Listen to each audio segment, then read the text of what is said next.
Dad, I'll see you.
Voilà, voilà.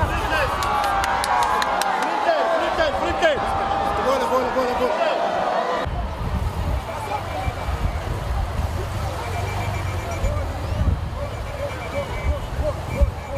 Voilà.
samba kanje.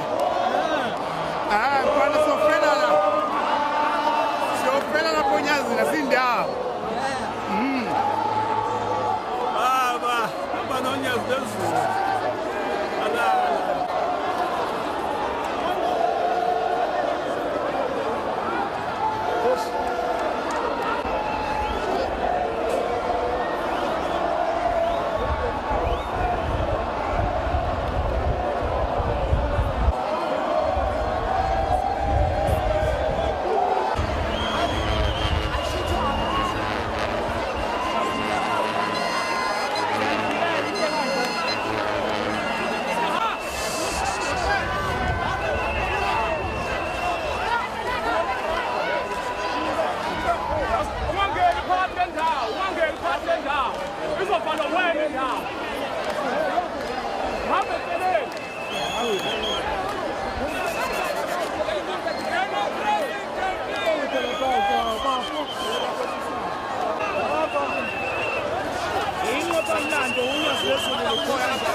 Inqompamlando seyenzekile lapho unyazi lwezulu libonakala luhamba phansi eThekwini eTheku. Lalidabula laliqeda libheke eMoses Mabhida njengamanje uyageleza njengamanje. Akavinjelwa kumhlophe intaba zezikaladi zethele. Njengamanje-ke kuyabonakala amanazana ekhaya.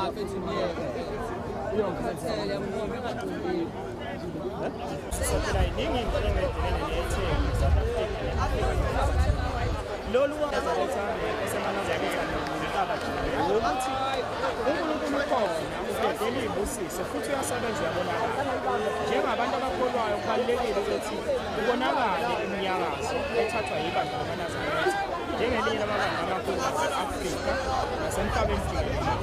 Lolu-ke yigxathu lokuqala lohambo oluyisibusiso okulindeleke ukuthi eqhubekele.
abanye bebase bewagqobhoza.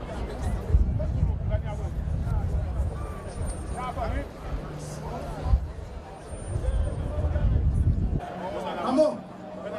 Abeza abantu. Sothi behle kakhulu besho.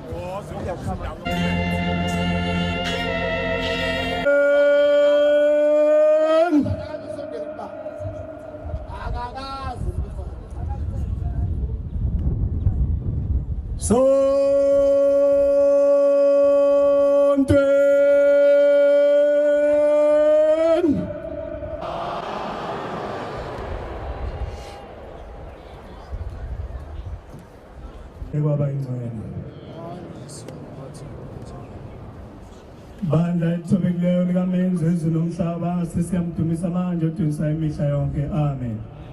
Silandele sebandla. Nkulunkulu namandla onke iso bonke abamkhonzayo busisa ukuvuka kwethu namhlanje usigcine ngomsa wakho amen. Jehova ngmalusi wami angikweswela mina senziwa sakhe yangelusa ebusuku nasemini avumela indebe zami ukuphatha igama lakhe. Izethuko zami zemzuzu akasikhumbulanga ngisesiswini sikamama ayizikhumbula namanje ngenxa yomsa wakhe nangegama lakhe. Uyabuyisa umphefumulo wami emadlelweni amahle angiholele ezindleleni zokulunga ngenxa yomsa wakhe nangegama lakhe.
basebona isiyo laba bangenabantu abathathu etizothaphela khona bebebheka balasha umshintsho esivivane ebenginamkhaqo uyabafaka somba bamshuka ethuthi bathakade uzwile enobika ezoma sezulwini kumabadele abantu abazomthatha ezasezulwini unetshela bemphinga onetshela phikelela onetshela indaba zawuphuma bafuna bamphika abamhlaba shana babandeleleni esifana savuma bakafaka zomlala kafilisisa amaqubula basenelesimingewu abezilume kwasuthiko vele mangenese omlumlaba wonke usishintsha imgidi njengoba isimenyeziwe izohamba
Ikoyo singibusise.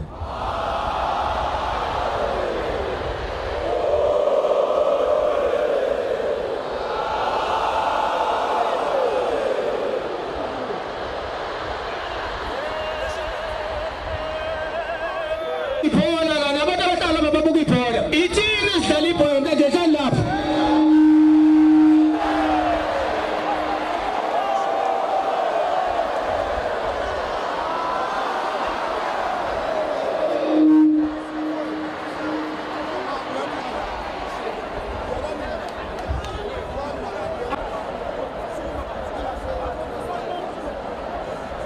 Akenitshengise ukuthi niyahlonipha.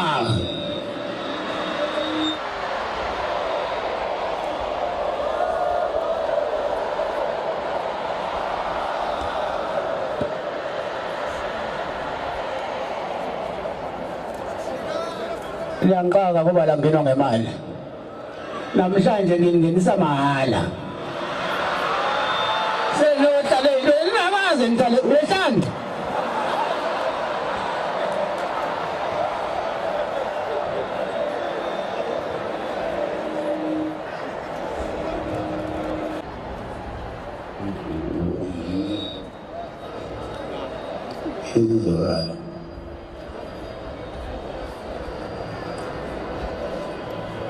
Tabani, tabani, awufiki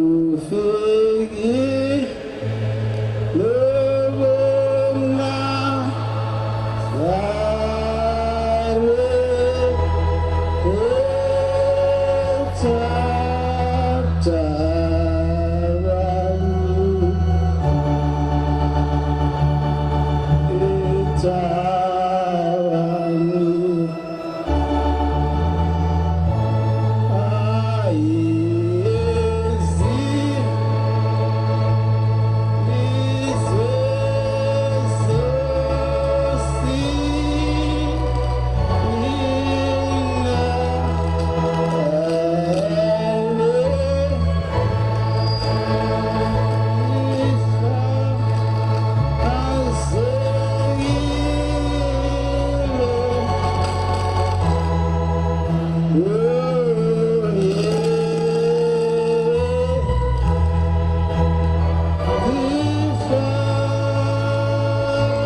Kwamnandi emabhida singene mahala.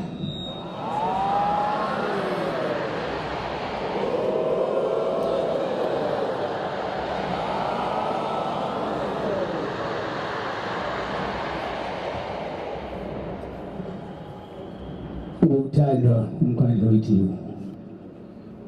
osimemela indawo nje kanje mina ngicela ukungena la nemali ngingena mangena kanje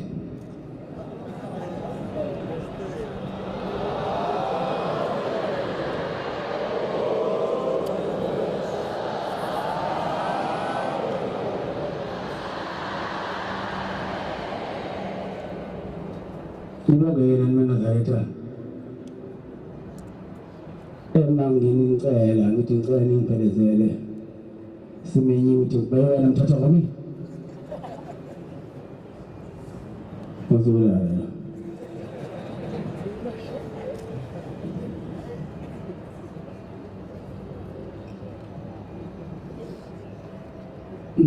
Bakhona la eThekwini ophethe iTheku.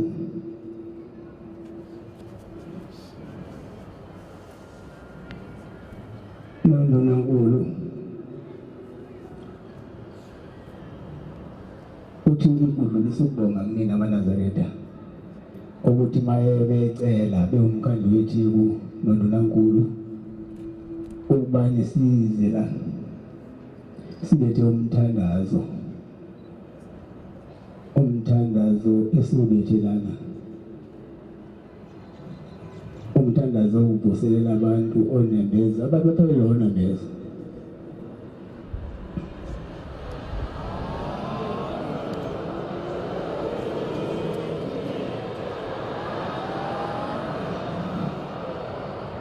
bantu bayabulala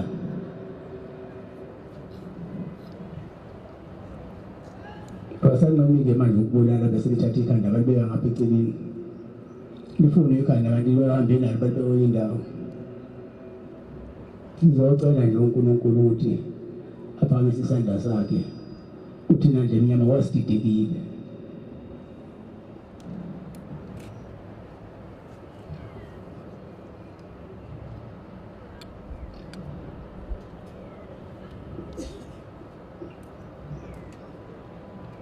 bayadubulana abantu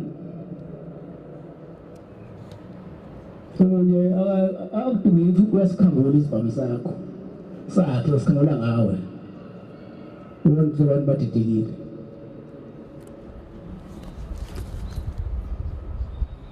omunye abulale ngokwaliwa wemadoda ngokwaliwa umuntu osebulala ingane engeyona yakhe yalo muntu athandana naye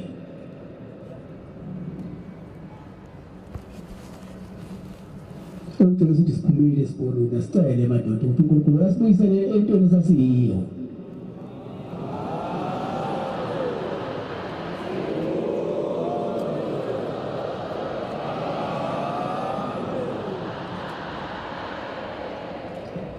Singathembeli emafokisini ukuthi azosisiza Abesitshela inhliziyo zethu ukuthi zingakwenzi okubi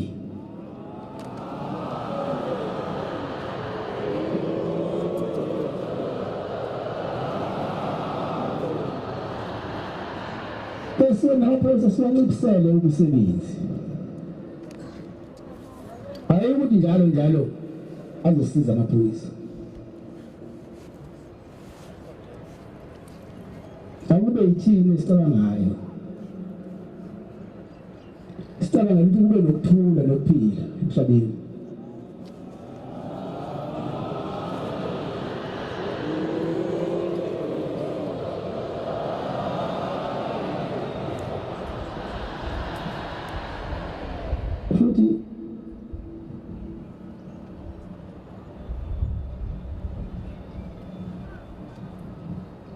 Nazareta nomphakathi wonke khona akasiyo ukuthi mabe sifuna amanzi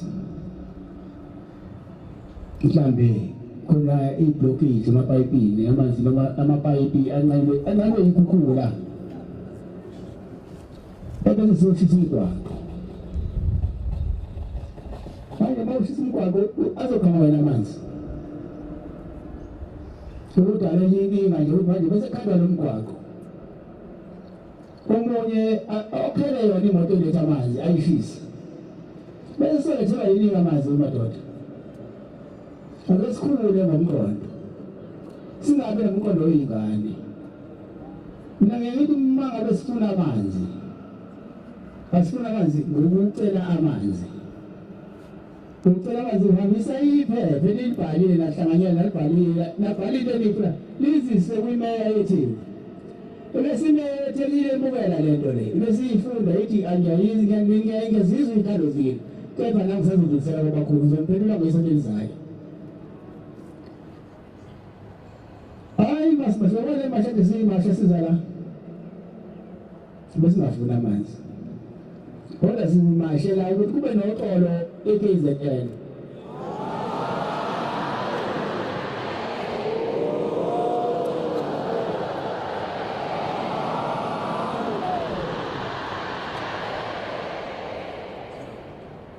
Ende futhi ukusiphuthi imoto sineyimoto madoda imoto ziyathemba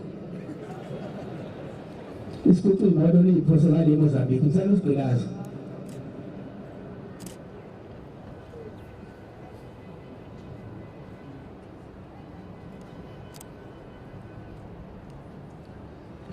abasicele nje uNkulunkulu eshisela kuleli izwe lethu iKZN yonke noma iSouth Africa umoya ukuthi sibe munye sibumbane sithandane sihloniphane futhi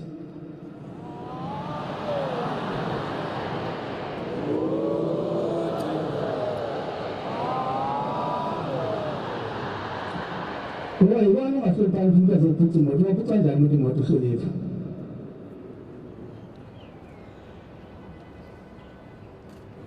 phuca imoto $500,000 uyidayise 80,000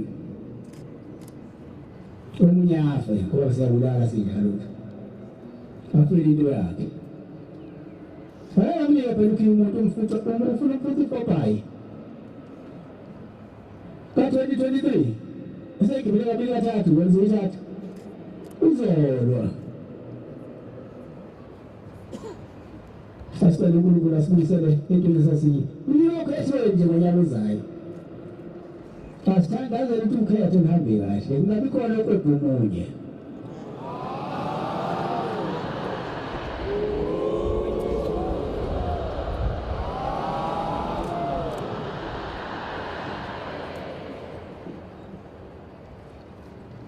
ngicela ukuthi mina abantu bayovika mase izwe kuyilethu izinto eyisezweni kuyizipho elethu imgwaqo kodwa naye uhulumeni ngithi mina akavula amathuba emisebenzi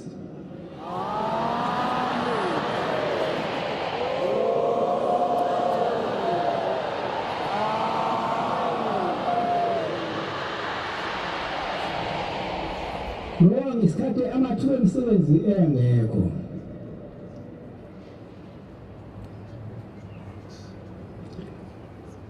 abantu abanamandla ngendala ithephe babe nolaka uyabona-ke maselele olaka abantu abasalawuleki uyabona-ke lamandla ngabe basebenza ngawo abantu bayithatha lento kade ukuthi leyinsimbi befuna bavele emgaqweni bayishiya njalo abasephindisele emva noma baziwatholile uyafunakala ukuthina ukuvuyisesa emsebenzi uhulumeni kuba nohulumeni la kuthi samanje amathuba abancane noma kushalela imigwaqo umuntu bayivukile baye emsebenzini ingane zakhe ziyamhlangabeza ngimfuthi isikhwama esabo uzowaphetha amashifts ey'hlanu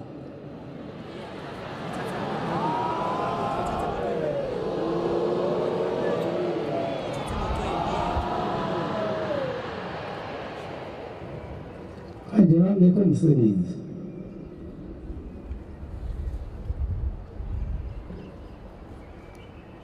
Kuba nenjala.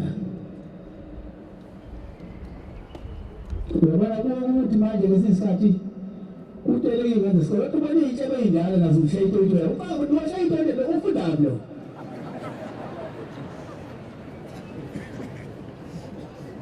Kodwa ingane isoyize yazi into ezifunayo nje. Mana musu udlula wena ngendlela omdala.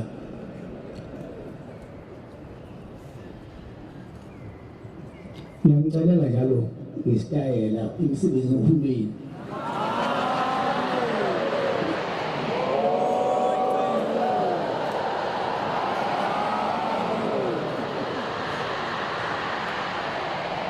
Ngoba sengiqedile sengacela umama noMusadube asitshele asiphe nje ikade sicelele wona sifikela usinkosisa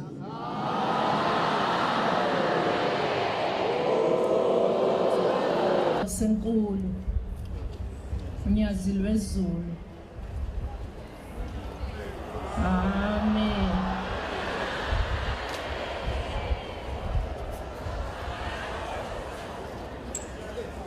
Siyabingelela nokuza kwethu abakhona ungqongqoshe wezamaphoyisa ubaba ucele, ungqongqoshe wakwa sports no arts and culture ubaba uzizikodwa. Sibingelele nakubaba uDuma ophathiswe umnyango wezomnotho kanye nezokuvakasha ophinde abosihlalo wenhlangano ebusayo. Sibingelele ubaba uZungula, ukhansela uNyawose ongisomlomo walapha eThekwini kumasipala, nobhala ubaba uNciki ongomunye obe umdidiyeli walomhlelo lanamhlanje. Siyafisa ukubingelela zonke imembers eParlamente kazwelonke, iParlamente lesifundazwe, amakhansela. Sibingelele amakhosi asendlunkulu akhona phakathi kwethu, izinduna zamakhosi. Sibingelela abafundisi abangaphakathi nangaphandle, abashumayeli, ondlunkulu abakhona, amakhosazana, ingudlungudlu, inhlalisuthi. Sibingelela wonke amanazaretha angcwele. Amen.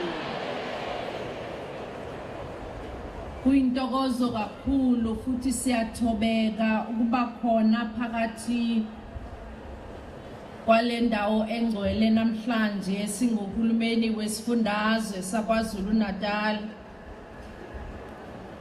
Sifisa ukubonga kakhulu amanazaretha unyazi lwezulu ukuthi sihlangane ngaphansi kombono wenyazi lwezulu, sizikhonzi senkosi ngaphakathi kwalendlu esihlangene kuyona. Silapha ke ukuzocela kumdali ukuthi asize. Namhlanje ke sizocela ukuthi amanazaretha akhulekele izwe lethu, njengoba unyazi lwezulu selishilo ukuthi izwe lethu likhungethwe izinkinga eziningi ezinhlobonhlobo, ububha obhekene nomphakathi wakithi, ukusweleka nokuntuleka kwamathuba omsebenzi okukhona, ukudlanga kokukhulelwa kwentsha, okuyinkinga kakhulu esikubonayo njengamanje okugcina sekwenze abantu abaningi abasha baze badlule imphefumulo. Sizokhulekela ukuthula nokubekezelelana kubona bonke abantu bakithi. Sikhulekele ukuthi ibandla lonke esifundazweni sethu saKwaZulu Natal likhulekele nabafundi nentsha ukuthi ikwazi ukubekezelelana kanye nokuthandana njengoba unyazi lwezulu lusho. Sizwile unyazi lwezulu likhuluma lapha ya emkhosini lihlangene nesilo samabandla ukuthi alihambisani neze nokuhlukunyezwa kwabantu besifazane kanye nezingane. Siyakukhulekela ke nalokho ukuthi kuphele ukuhlukumezeka kwabantu besifazane kanye nezingane. Njengohulumeni siyazibophezela ukuthi sizawusebenza ngakho konke okusemandleni ethu ukuthi siyakhe imisebenzi namathuba omsebenzi abekhona.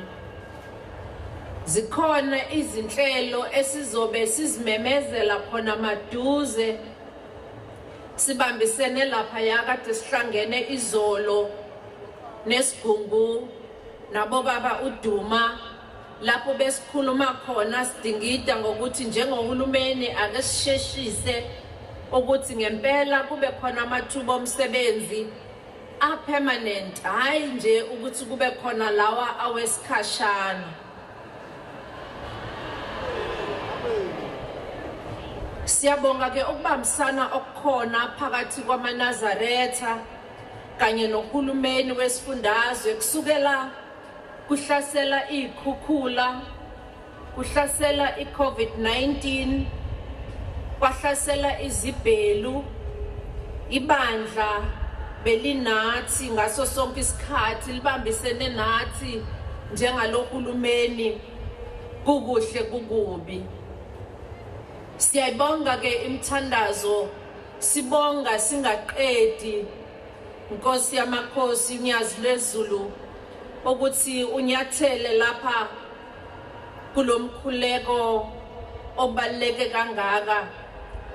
Siyaqinisekisa kakhulu futhi senza isibophezelo ngaphambi kwaleli bandla ekutheni sizosebenza ngokuzimisela ukuthi inkinga zokusweleka kwamanzi, inkinga zokuseleka kwezidingo nqangi kube yona into ephambili ekusebenzeni wethu. Sicela sikhulekele nomongameli wethu emsebenzini abhekene nawo wokuhola leli lizwe laseNingizimu Afrika ukuthi likubone ukukhanya ekugcineni. Siyafisa ukubonga ithuba esilitholayo. Nkosi enkulu Nyazi lwezulu, sithi sengathi ungabusiseka kakhulu nebandla lonke. Siyabonga.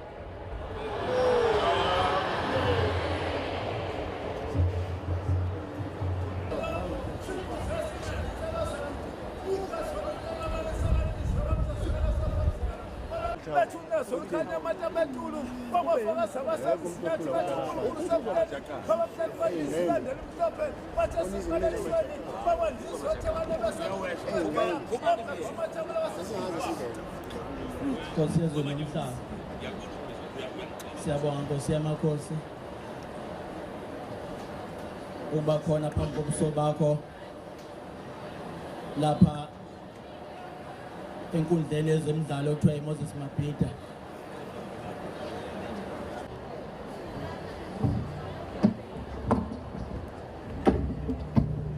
Ngibonge ithuba mphathihlelo ngokusinikeza ithuba sikhuleke sibonge enkosini yesabatha unyazi lwezulu. Sibingelele undunankulu esekhulumile, sibingelele ongqongqoshe kuleli thuba.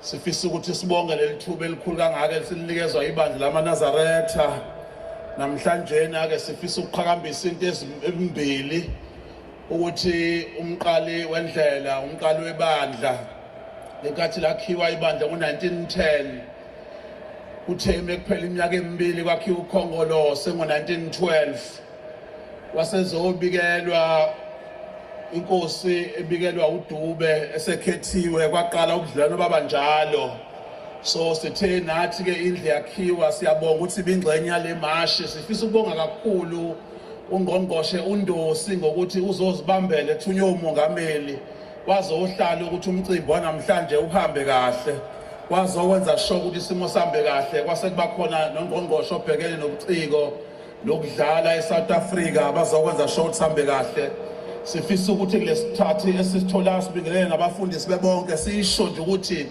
mkhulu kakhulu umsebenzi odlalwa ibandla lamaNazaretha sicela ukuthi ke ungqongqoshe uzizi kodwa uDlamini noNdunankulu nje uma endaweni yaseNanda bengenza nje istatue esikhulu ukuhlonipha umqali wendlela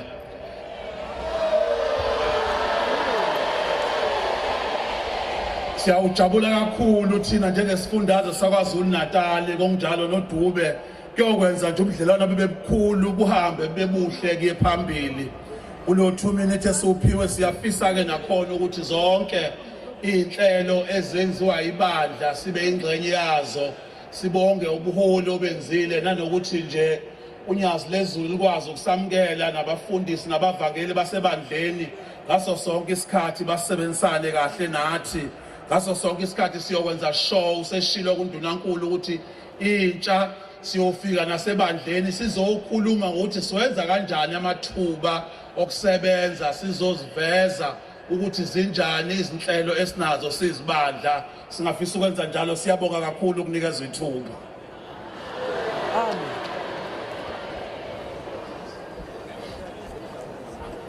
Siyabonga kakhulu kumhlonishwa ubaba uDuma sesicela ke uSpeaker wayeTheku uThabane amen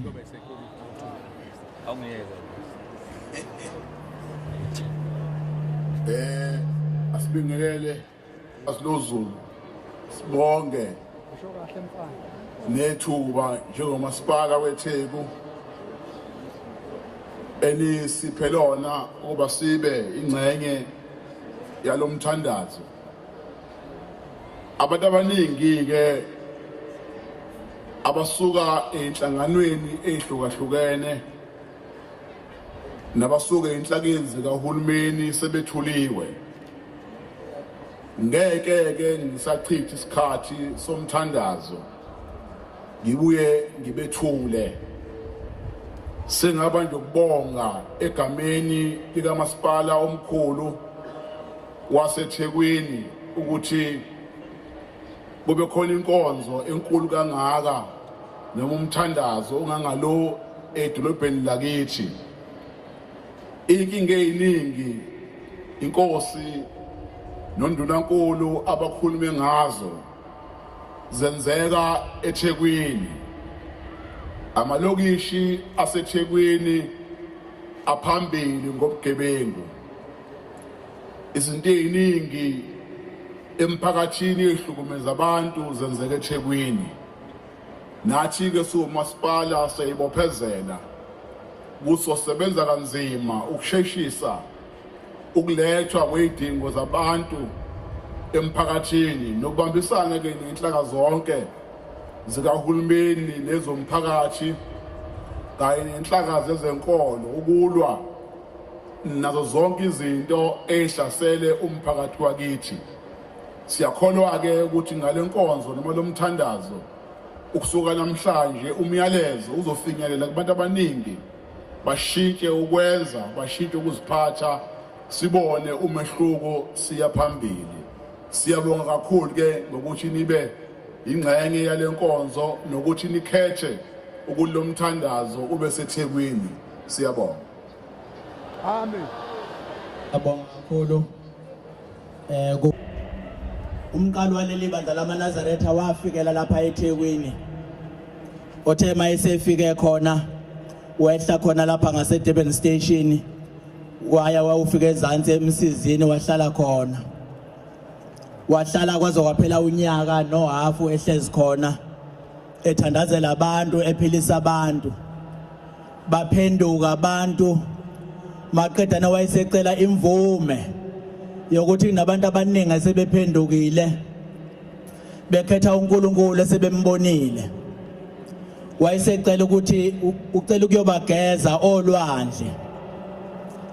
Nempela ke kwenzeka lokho, wahamba waze wakufika olwandle wayobageza wababhadisa lawo bantu labo.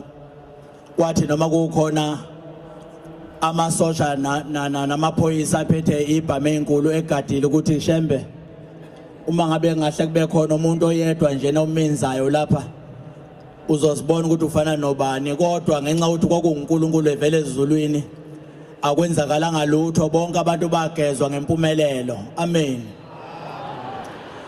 Okuthemva kweminyakana embalwa futhi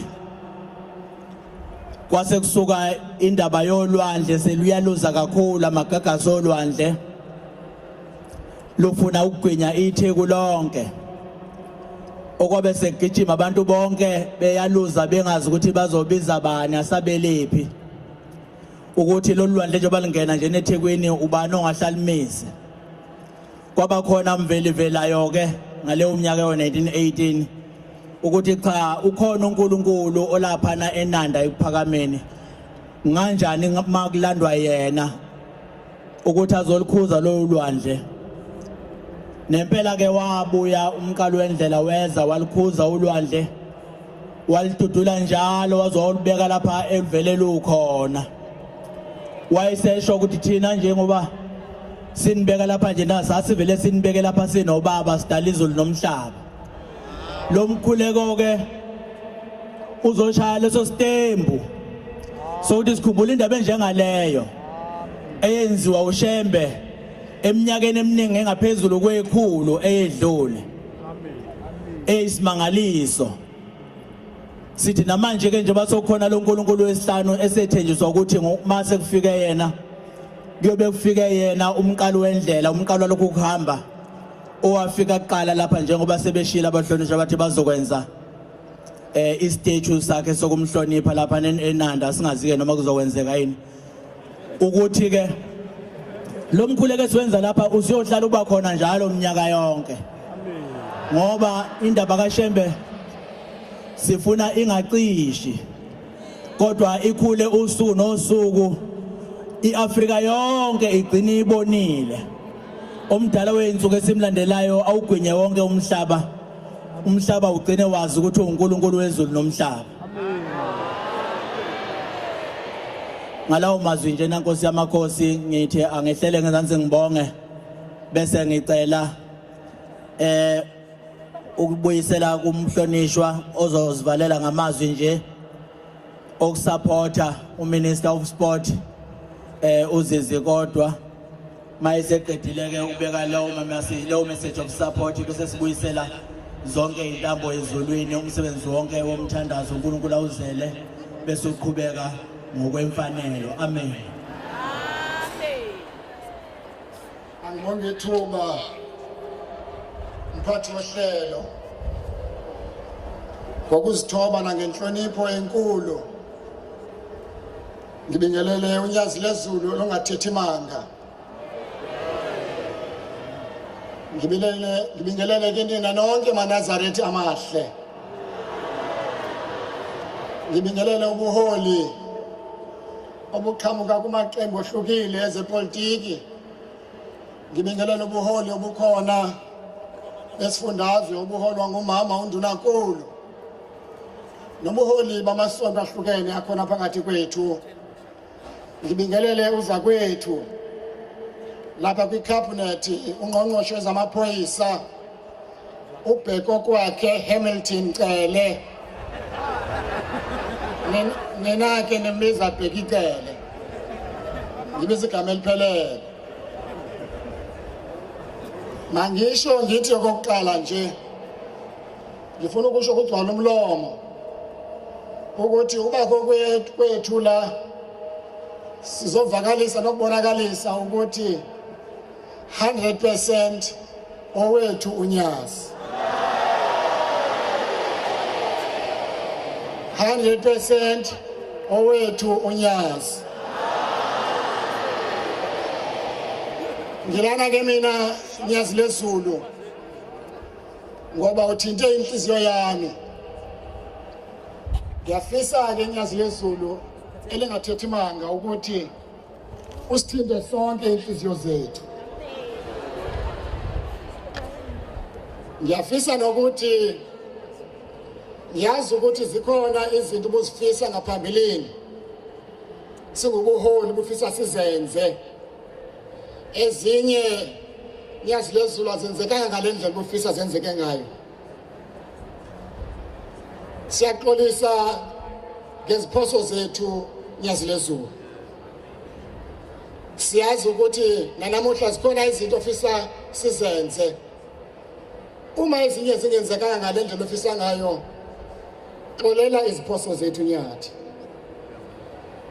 Siyafisa ke nokusho ukuthi okwenzekile ngaphambilini sikuxolise kuwena Unyazi LweZulu.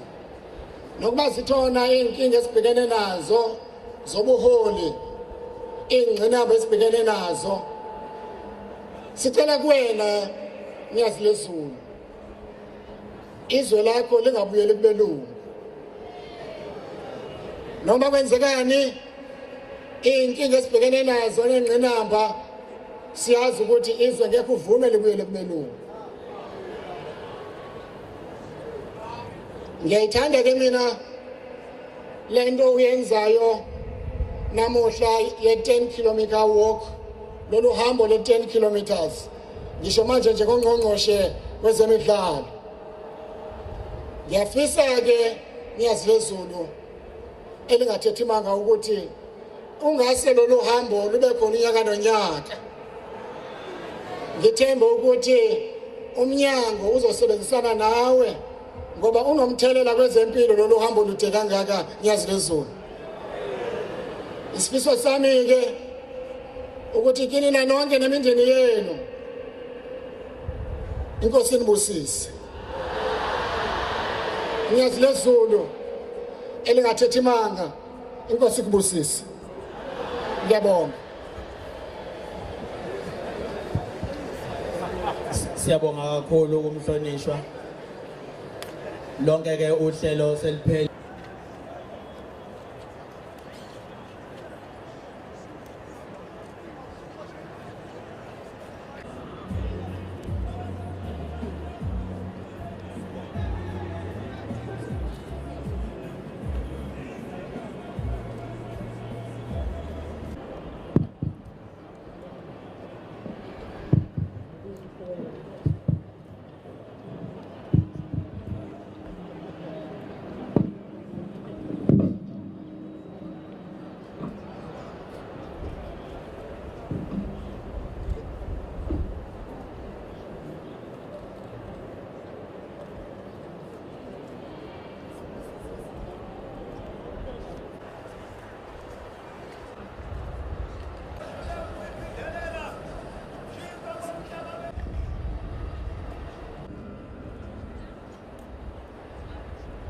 Sibonga kakhulu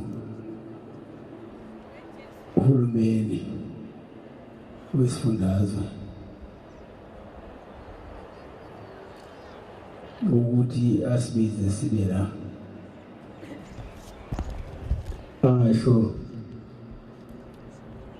akushoyo onali sisho sikushoyo sithi kuwo konke lokho esikhuluma la engathi uNkulunkulu angaze kube impumelelo.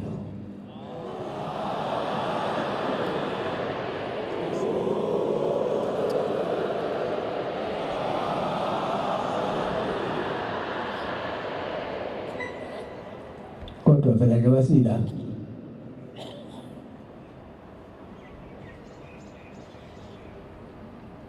sizophendula uhulumeni uthi uba amaNazaretha asiphini.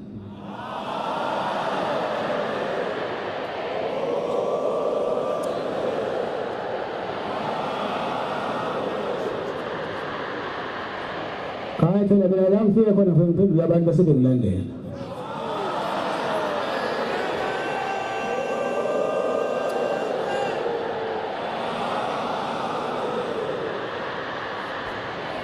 izanene ezizwene umkesi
Kusho ngokumnyama wasendizwile ukuthi la eThekwini ubugebengu udlale kubi.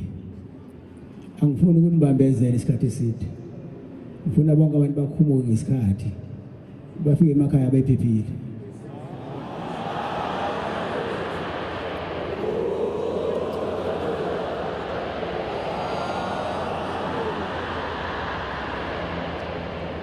Shamba ekhuluma inkohlisi.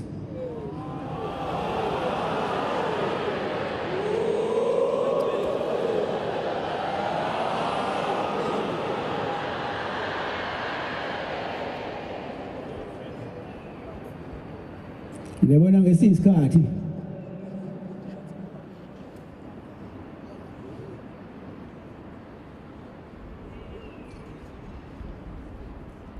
ubabamkhulu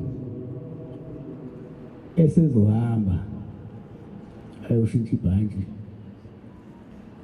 uthi ubabamkhulu azange ambuyize umkhulu ilanga ngendodana wayethi inkosi ngoba kazalwanga indodana wazalwa inkosi noma esezohamba ke emhlabeni uthi isikhulile inkosi isidla okuqinile isihlalo isiyangidudula esihlalweni lithi suka sengifikile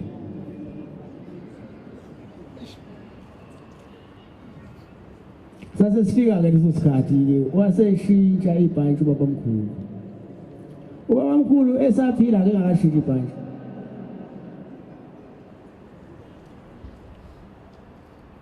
uthi emakhosazana namadala ayikhona ePhakameni ufika belungu ngoba phela lelizwe livela kude nokuhlupheka ufika belungu basebefaka lela flag labo babene flag labo belungu lisha leli lethu esaba bakhona la belungu magugqunywa lo flag ligqoko khakhi asebona ke abakhosazane labelungu bakhuluma nababamkhulu baqeda sebegqumeka leli flag labo ePhakameni asebeyake labo anti bayobuza kubabamkhulu ubabamkhulu ngabe uyawudayisa inomuzi uthi babamkhulu cha abantu aba mangudayisa umuzi uyabona laba mabefika mabelethe okuhle ngiyakubukela mabelethe ongeyikona ngiyachitha lo ungenzela ukuthi ngesikhathi lezizayo ngicela senihamba emaThekwini seninamathempeli eThekwini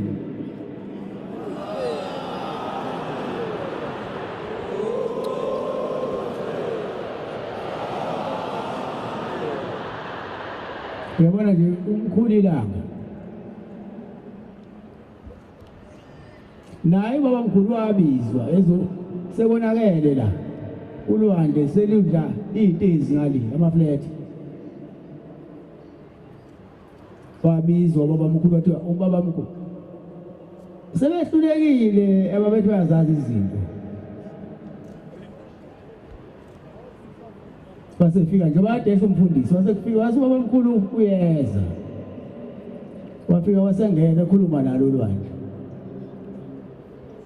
awuhambe phela ukhuluma nolwandle ubone uzolalela yini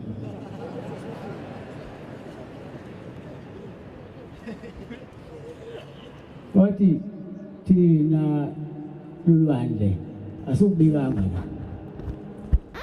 la uye la sasibeke khona mhla saka lo mhlaba nobaba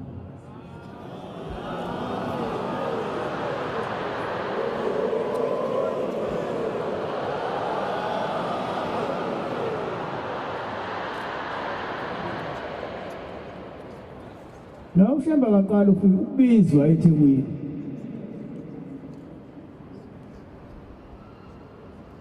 uma usumbizile ufike enze lento oyifunayo ibe impumelelo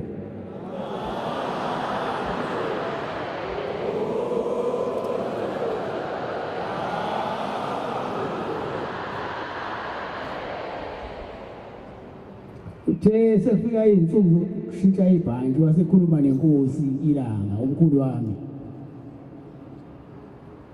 wathi inkosi sengiyabona kuthiwa waqale walala phansi enhlabathini waqaleka nje umkhulu ilanga uthi ubaba walala enhlabathini indaba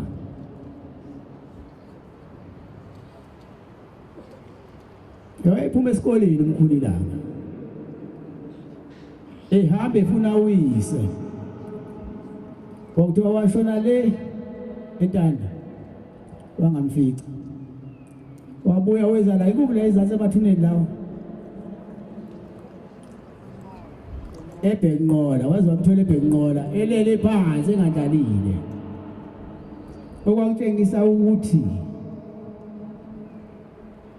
usesondele eduze lenhlabathi waseke ekhuluma-ke nomntanakhe inkosi ilanga waqeda esihamba ivalelisa kuthiwa ngaleso sikhathi wabese kuphuma ubaba mkhulu neduku elimhlophe kuthiwa wavayiza iduku elimhlophe uthi umkhulu ilanga wayethi uma eqala zemabone iduku salo livayisa kanti ngaleso sikhathi livayisa wayivalelisa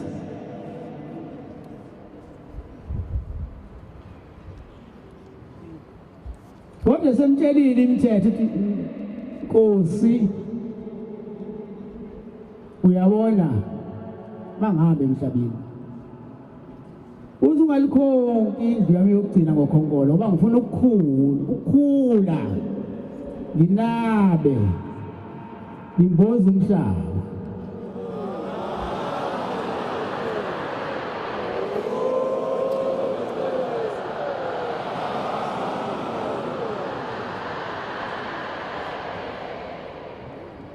uyabona-ke namhlanje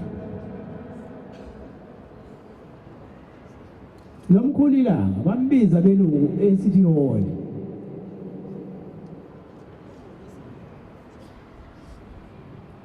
nobaba uthi ngowabizwa eCity Hall ngasawo wesibili-ke ngibizwa la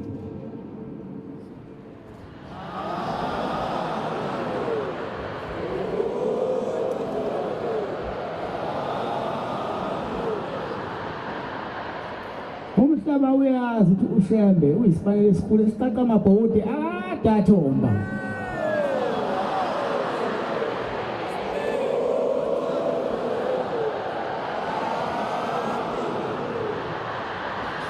yabona nje sila eThekwini sizolungisa uthi sohamba eThekwini izolunga iThekwini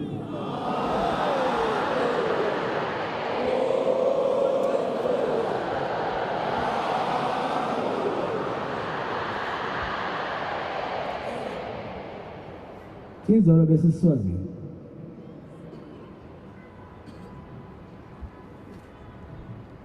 nakhona basakhuluma ngathi tanga beseMozambique nakhona ukuthi basakhuluma ngathi ushambe maye kwafika umkhululi bayakhululeka abantu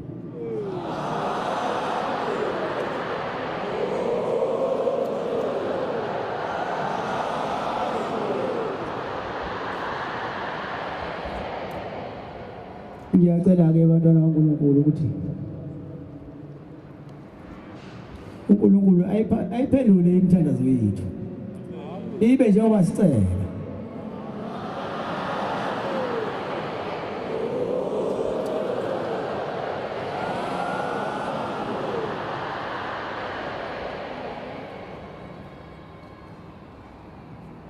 angazi noma imigidi somzebusela le ngabe sebusela ngaphesheya ngoba manje ngifisa ukuthi nihambe kusakhanya nifike emakhaya kahle ingane zinibona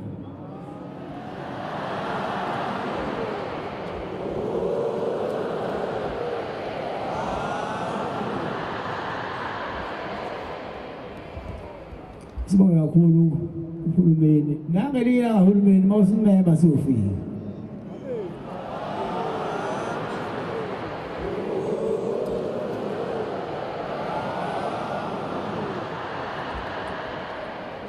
Nkosi ibusise bonke abantu abala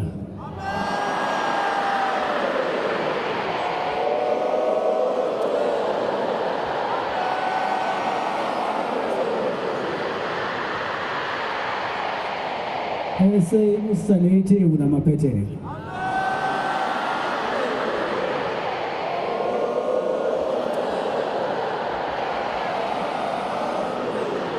siyabonga kakhulu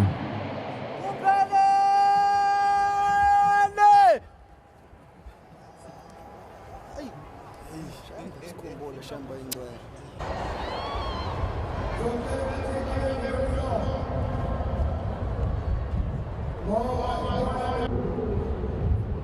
Hey,